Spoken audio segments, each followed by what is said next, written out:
The snow was still coming down when the phone rang. I know that because I'd been sitting at the kitchen table for the better part of an hour, watching it fall past the window above the sink, the way it always does in Portland in February, slow and indifferent, like the world had no particular opinion about anything. I had a cup of coffee in front of me that had gone cold 20 minutes earlier. I hadn't touched it. I was just sitting there the way old men sit when the house is too quiet and the night is too long and there's nothing left to do but wait for morning. The clock on the microwave said 3:12. I let it ring twice before I moved. My name is Thomas Calloway. I'm 64 years old. I spent 31 years as a high school history teacher in the same building where I'd once been a student myself, and I have the kind of face that students remember not because I was cruel, but because I was honest. My wife Margaret used to say I had a face that told the truth even when my mouth wasn't moving. She said it like it was a compliment. I think she meant it as one. I answered the phone on the third ring. The voice on the other end was a woman's. Young, professional, careful. She asked if I was Thomas Calloway. She asked if I was the father of Daniel Calloway, born March 9th, 1987, in Portland, Oregon. I didn't answer right away. Nobody had said my son's name to me like that, like he was a real person, a living person in 19 years. I set my hand flat on the table to steady myself. The wood was cold under my palm. I remember that. I remember the grain of it under my fingers and the sound of the snow and the way the refrigerator hummed in the corner, all of it suddenly very loud. "Yes," I said. "I'm his father." She told me her name was Dr. Anita Reyes. She told me she was calling from Street Mercy Hospital in Sacramento, California. She told me there was a patient in their care, a man in his mid-30s, admitted 6 days ago after a serious accident on Highway 50. She said the man had been unconscious for 4 of those days, and that when he woke up, he had almost no memory of who he was or where he'd come from. She said they'd been working with the information they had. She paused before the next part. She said they had found a name on a piece of paper folded inside the lining of his jacket. The paper was old and soft at the creases, like it had been folded and unfolded many times over many years. And the name on the paper was mine. I was standing by then, though I don't remember getting up. "Mr. Calloway," she said quietly, "we believe your son may be alive. Let me tell you about Daniel. He was the kind of kid who made you believe in something, though I could never quite name what that something was. Maybe just the idea that people could be fundamentally good without trying very hard at it. He came into a room and people relaxed. He laughed easily. He had his mother's eyes, that particular shade of brown that looks amber when the light hits it right, and he had her patience, which was a kind of patience I never fully managed myself. He was 17 when Margaret got sick the first time. Lymphoma, the doctor said. We caught it early, they said. They were right. She fought it and she won. And Daniel sat with her every evening during the treatment, doing his homework on the chair beside her hospital bed, talking to her about his day like everything was normal. Like he was making it normal by insisting on it. He played baseball, not brilliantly, but with the kind of stubborn consistency that you have to respect, showing up to every practice, every game, never expecting to be the best, just refusing to be less than what he was capable of. His coach told me once that Daniel was the player every team needed and nobody wrote about. We were close. I want to say that clearly, because it matters to what happened later. We were close, the way fathers and sons sometimes aren't, especially when the father is a certain kind of quiet and the son needs a certain kind of openness. But Daniel made it easy. He just walked through whatever distance I put between us without seeming to notice it was there. He was 22 when he disappeared. It was the summer of 2009. He'd just finished his sophomore year at Oregon State. He'd been going through something, I knew that much, though I didn't know exactly what. Something with a girl, I thought. Something about not knowing what he wanted to study. The ordinary turbulence of being 22. I didn't push.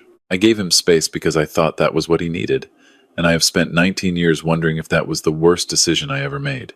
He left on a Tuesday morning in June. He told Margaret he was going to drive down the coast for a few days, maybe camp somewhere, clear his head. He kissed her on the cheek. He told me he'd call when he got to wherever he was going. He never called. For the first 3 days, we told ourselves he was fine. He'd always been responsible, always checked in, but he was 22 and maybe he'd just gotten caught up in being somewhere beautiful and forgot to call. We told ourselves that. We repeated it to each other in the evenings. On the fourth day, Margaret called the Oregon State Police. They found his car 11 days later. It was parked at a rest stop off Highway 1 near Crescent City, California, about 30 miles south of the Oregon border. The doors were unlocked. His wallet was on the seat. His phone was in the cup holder, dead. There was a duffel bag in the back with 2 days of clothes in it, neatly folded the way Margaret had taught him to fold things, which somehow made it worse. There was no Daniel. There was never any Daniel. The investigation lasted about 8 months in any real sense, and then it slowed, and then it stopped, and the case became one of those open files that nobody officially closes, but nobody actively works either. A detective named Paulson called us every few months for a while, and then less often, and then not at all. We hired a private investigator in 2011 who found nothing and took most of our savings. We put up flyers that turned gray in the rain and curled at the corners. We went on the news twice. We did everything the parents of missing people do, and none of it brought Daniel home. In 2014, some remains were recovered from the woods about 40 miles inland from where Daniel's car had been found. Male, the medical examiner said. Mid-20s. The decomposition was too advanced for a reliable visual identification. They had dental records. They had a DNA sample we'd provided. They told us they had an 83% confidence match. The detective called on a Thursday afternoon in October. Margaret was in the garden. I watched her through the kitchen window while Paulson talked. She was deadheading her roses, moving slowly along the row, not thinking about anything in particular. I remember thinking I did not want to have to walk out there. I remember standing very still and thinking I would give anything in the world to not have to walk out that door. We buried our son in November. The casket was closed. Margaret wore her blue coat. The one Daniel had always said made her look like a movie star. I held her hand through the whole service, and neither of us spoke very much afterward for a long time. We moved through that winter like people moving through water. You don't recover from something like that, not completely. You learn to carry it. You learn to put one foot in front of the other and find reasons for the next hour, and then the hour after that. Our daughter Claire, she's 3 years younger than Daniel, she was the one who held things together that first year. She drove up from San Francisco on weekends. She cooked. She made sure her mother was eating. She had the practical courage that grief requires, and that I, in those months, completely lacked. I am not ashamed to say that. Grief broke me in ways I hadn't expected, and it took longer to put myself back together than I would have liked. Margaret passed away in 2019 from a cardiac event. It was quick. She was in the living room watching the evening news, and then she wasn't there anymore. That's the best way I can describe it, that the room she'd lived in for 30 years simply stopped having her in it. The grief from that was different from losing Daniel. Quieter, somehow? Wider? I have lived alone in this house since then. Claire calls every Sunday. She has 2 kids now, a boy and a girl, and she sends pictures regularly. And sometimes in the summers they come up and the house fills with noise again for a few weeks, which I love and which also, if I'm being honest, frightens me a little because of how good it feels. I am telling you all of this because I need you to understand what kind of silence Dr. Reyes's phone call broke. 19 years of one kind of life. 19 years of a world in which Daniel was gone. 19 years of having made a kind of peace, imperfect, incomplete, but real with the fact that my son was not coming back. And then 12 inches the morning, and a voice saying his name. I was on the road by 5. I didn't call Claire. I made that decision consciously, in the moment, and I've thought about it since. I didn't call her because I didn't know what I would say. I didn't call her because I was afraid that saying it out loud to someone I loved would make it real in a way I wasn't ready to handle yet, or would make it false in a way I couldn't bear. I needed to drive. I needed the 6 hours of I-5 between Portland and Sacramento to exist somewhere between believing and not believing, and I needed to do that alone. I drove south through the dark with the radio off. The snow gave way to rain south of Eugene, and the rain to clear skies somewhere around Redding. And by the time the Sacramento skyline came up out of the valley, the morning was bright and cold and painfully ordinary. I remember thinking, the world looks exactly the same. Birds, traffic, a woman walking a dog by the highway on-ramp. All of it exactly as it was before the phone rang. I had talked to Dr. Reyes again during the drive at a rest stop outside Medford. She was careful and warm and clearly understood what this was. She told me the patient had no ID on him when he was brought in, no phone, nothing but the clothes he was wearing and that folded piece of paper in the jacket lining. She said he'd been in a single vehicle accident. His truck had gone off the road on an icy stretch of Highway 50 east of Placerville. He'd been found by another driver about 2 hours after the crash. She said his memory was still patchy. He knew some things, his first name, fragments of places, a handful of images that didn't connect to anything he could name. He was calm, she said, not distressed in the way you might expect. She said he seemed like a man who had been living with a certain kind of uncertainty for a long time, and that this was perhaps just another version of it. I asked if he had asked for me. She was quiet for just a moment. She said, "He asked if you still lived in the house with the red door." "I have a red door. I have had a red door for 37 years. Since the summer Margaret and I bought the house, and she stood in front of the hardware store paint display for 20 minutes before pointing to a color called barn ember and saying that was it, that was the one. She said a red door meant the house was happy to see you coming. I have repainted it 4 times since, always the same color. After Margaret died, I thought about changing it, and then I didn't, and now I understand why. I stood in the rest stop parking lot in the early morning with the phone to my ear, and I said, yes, the door is still red. Street Mercy Hospital is on the east side of Sacramento, a wide beige building set back from the road with a parking structure that takes 10 minutes to navigate. I sat in the car on the 4th level for a while, after I found a space. I don't know how long. Long enough for the engine to go quiet and for the silence to come back. I was afraid. I want to be honest about that. I was 64 years old. I had buried my son and my wife and whatever version of myself existed before 2009, and I was sitting in a parking garage in Sacramento, afraid to go inside because of what I might find. Because there were 2 possibilities, and both of them terrified me.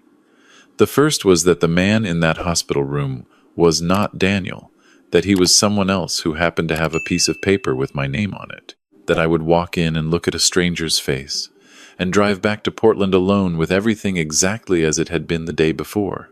The second possibility frightened me more. I went inside. Dr. Reyes met me in the lobby. She was younger than her voice had suggested, early 40s, I guessed, with dark hair pulled back, and the kind of steady calm that comes either from training or from something deeper. She shook my hand and held it for a second longer than a handshake usually lasts. I appreciated that. She walked me through what she knew. The patient, she was still calling him the patient at that point, carefully, which I also appreciated had been in their care for 6 days.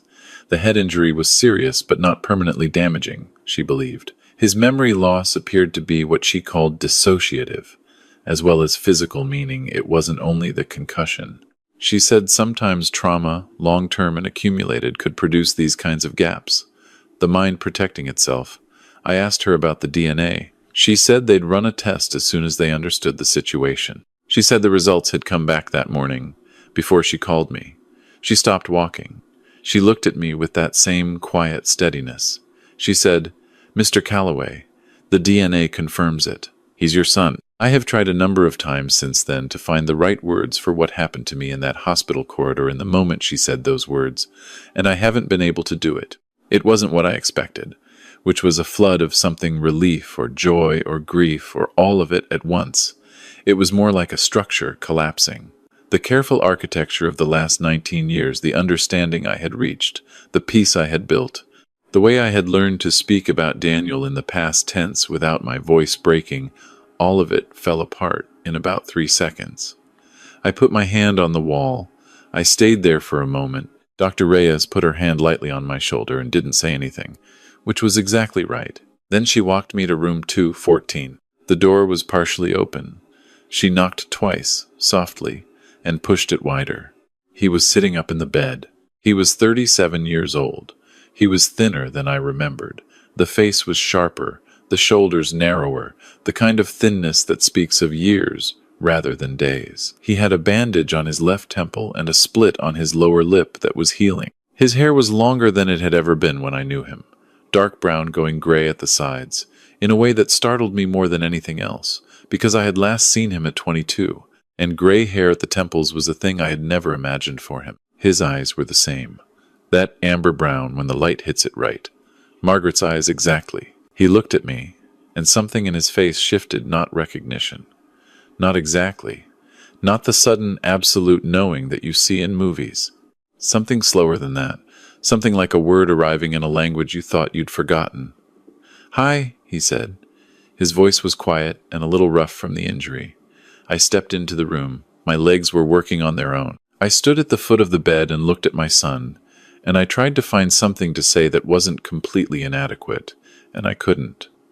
"Hi," I said back. We sat together for a long time before we talked about anything real. Dr. Reyes brought a chair for me and then left us, and there was a long silence that didn't feel uncomfortable, just necessary, like we were both allowing something to settle, some impossible rearrangement of the world that needed a moment to complete itself. I told him his name.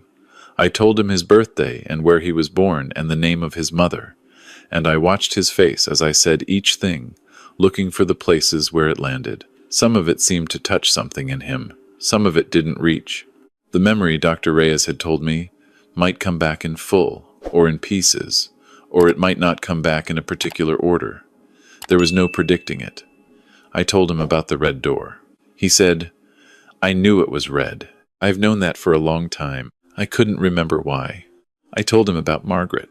I told him she was gone, and that was one of the hardest things I've ever said to another person.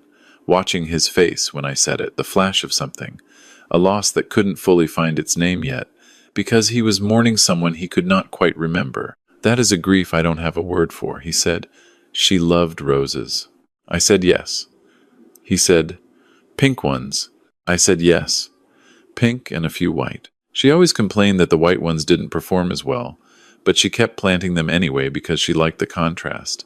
He smiled at that, small and careful, like he wasn't sure his face still knew how.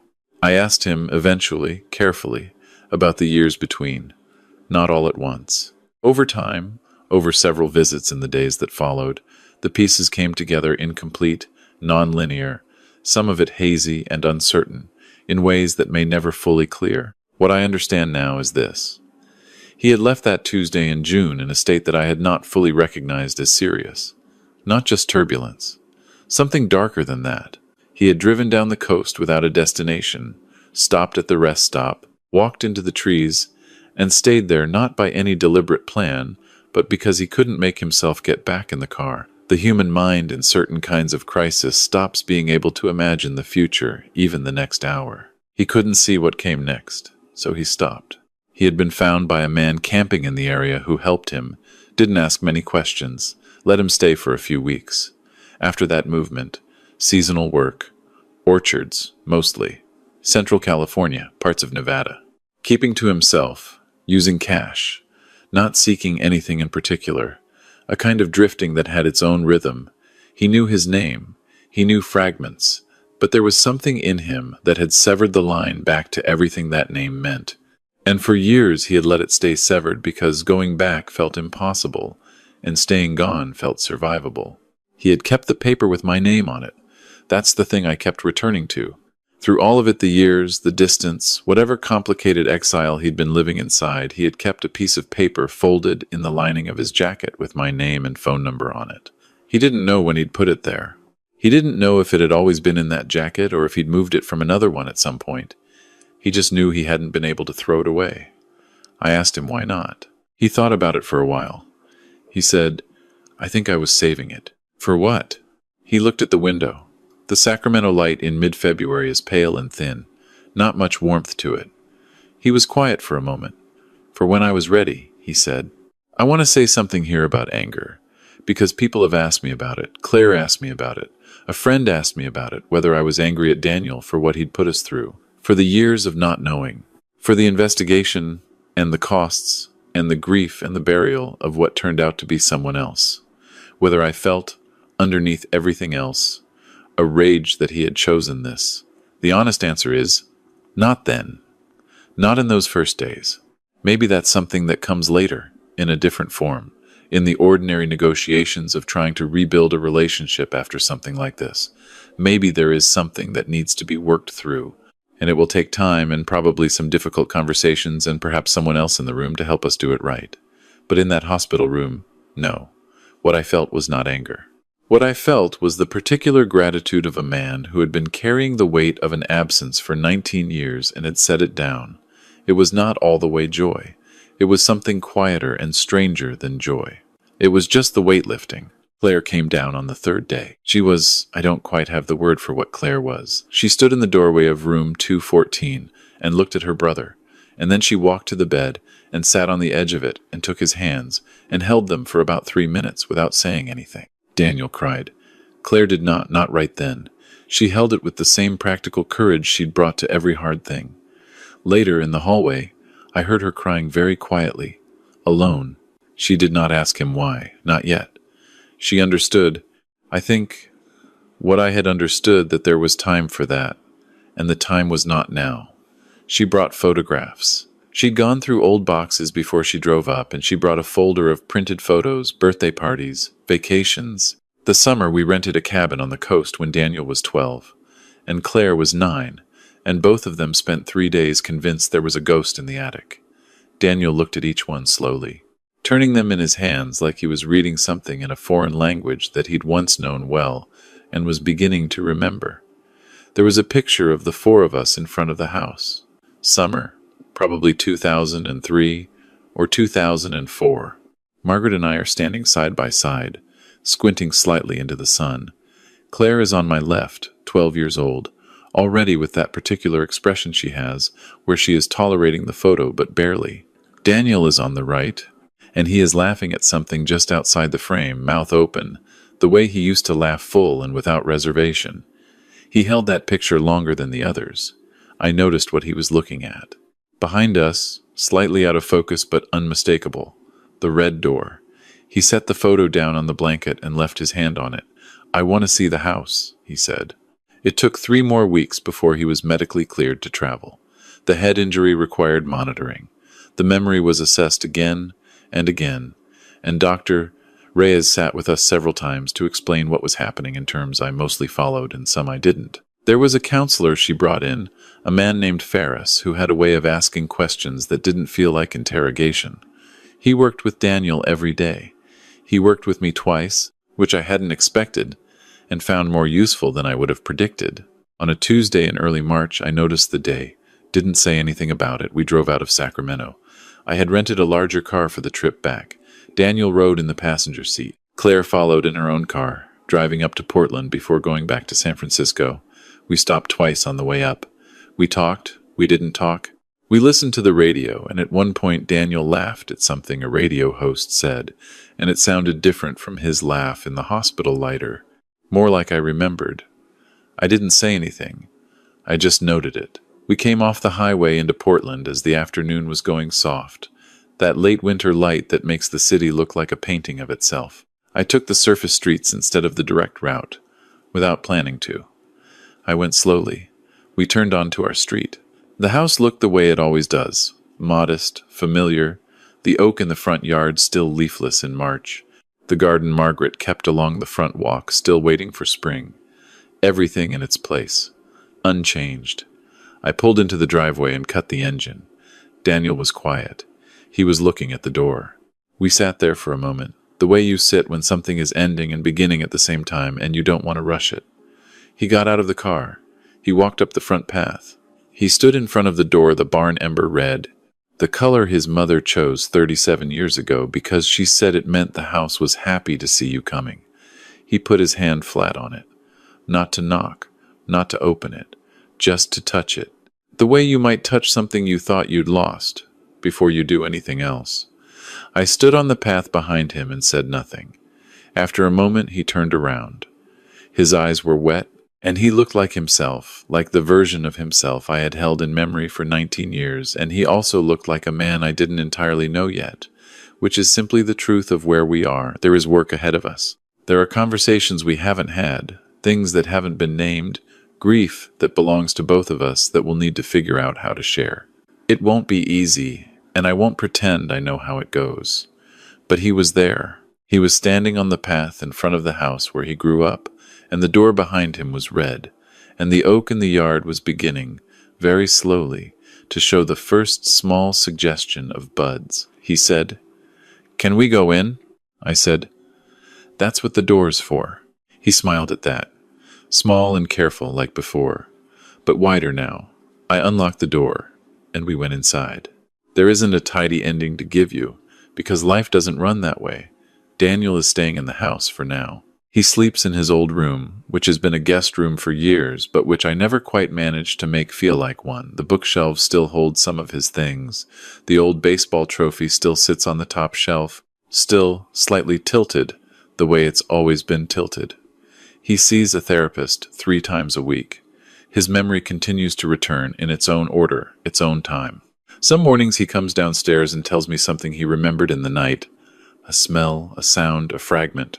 And we sit at the kitchen table and talk about it. Claire calls every Sunday, and now sometimes he answers. Last week I found him in the back garden, standing where Margaret's roses are. It was a gray morning, still cold, the ground not ready for anything yet. He was just standing there looking at the bare canes sticking up from the mulch. I came up beside him. He said, "I want to be here when they bloom." I said, "They bloom in June." He nodded like that was a reasonable amount of time to plan for, and we stood there together in the gray morning for a while. Just the 2 of us, in the garden where his mother used to walk. I thought about what it means to wait for something. I have been waiting, in one form or another, for 19 years. Waiting for a call, or a letter, or some word from the direction my son went when he drove away from everything. And it's strange to be on the other side of that waiting. Not because the hard things are finished, they're not, but because the particular loneliness of not knowing is done. I have my son. He's different than he was. I am different too, older and quieter, and not always sure of the right thing to say. We are learning each other again, which is something I didn't know would happen, but which makes sense when I think about it. We were one kind of father and son before. We are becoming another kind now, starting with the garden and the red door and the kitchen table and the coffee in the morning, and going from there. The roses will come in June. We'll be here.